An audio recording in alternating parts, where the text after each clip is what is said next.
Might I become better at adapting myself for other things in comparison to other exercises that may make me, to try and summarize it, the question that the point that I'm trying to get at is that when you make an adaptation to something like a deadlift, if you specialize yourself, and it's not just a deadlift, guys, it's that anytime that you do exertion, just lifting something vertically, and then you exert yourself linearly forward to back, and you make that the premise of how you do all your movements,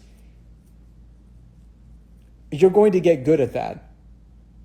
But when you see what's happening here, you see Usain traversing space horizontally. You'll see his legs fluttering forward and back. You'll see some like parabolic motions take place in his legs, but the force is primarily moving horizontally.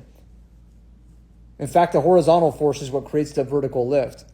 Like, these are just facts in the world of applied mechanics for human beings. So if you do deadlifts, I guess let me see if I can summarize this better. If you do something like, if you got really good at sprinting, my hypothesis is that if you got really good at sprinting and you could manage to improve your sprinting significantly, measurably, then you would get good at pretty much most sports. You could get good at jiu-jitsu, you could get good at wrestling, you could play baseball really well, you could play basketball, you could play soccer, right? That's my perspective, that if you optimize let's say if you employ resistance training that makes you better at sprinting, you will get good at everything else. If you do something like powerlifting, or if you strictly are only good at training yourself to move linearly,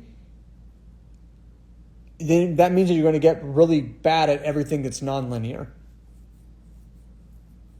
Because when we move in space, if you're preparing yourself for linear scenarios, then what that leads you to is getting worse at nonlinear scenarios. And all movement in most athletics, outside of just doing competitive powerlifting or Olympic lifting, all movements are multidimensional. You got to cut laterally. You got to rotate you got to shear your spine in different directions. You have to do this weird shit in your shoulders, with your shoulders. There's many changing circumstances when you have to, if I'm working with a wrestler, there's a lot of directional force that's simply just not accounted for when you do the things that most strength and conditioning coaches do. I've just found that there's a linear arrangement. There's a forward and up arrangement to the majority of the shit that people do in this industry.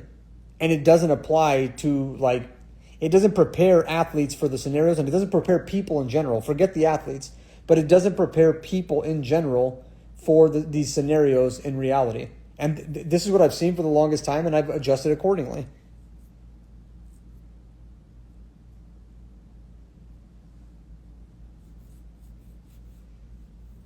There's a lot of new people that have come to my page since I did this whole deadlift call out. There's a lot of people that are really angry, but there's also a good amount of people also that are very curious as to why I come to the conclusions that I do. It all sounds crazy.